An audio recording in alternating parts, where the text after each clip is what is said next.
హైదరాబాద్ బాచుపల్లిలోని నారాయణ మహిళా కాలేజీలో తెలంగాణ మహిళా కమిషన్ చైర్పర్సన్ నేరెళ్ల శారద ఆకస్మిక తనిఖీ నిర్వహించారు.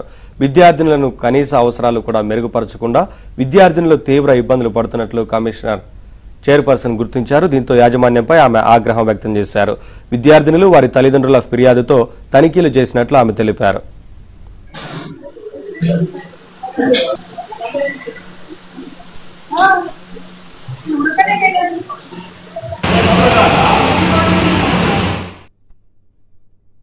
ఎడ్యుకేషన్ డిపార్ట్మెంట్ కు గౌరవ సీఎం గారికి మేము నివేదన పంపిస్తాము. ఉమెన్ కమిషన్ తరఫున మేము చేసినటువంటి అబ్జర్వేషన్ ని పంపించి వారు ఎలాంటి చర్య తీసుకోవాలో వారితో డిస్కస్ చేస్తాము. తప్పకుండా నాకు తెలిసి ఏ ఇన్స్టిట్యూట్ లో అయినా సరే ఇన్స్టిట్యూషన్ హాస్టల్ ఎక్కడ ఉందో కిచెన్ అక్కడే ఉండి పిల్లలు అక్కడికక్కడ భోజనం చేస్తేనే కొంచెం హెల్దీగా ఉంటారు.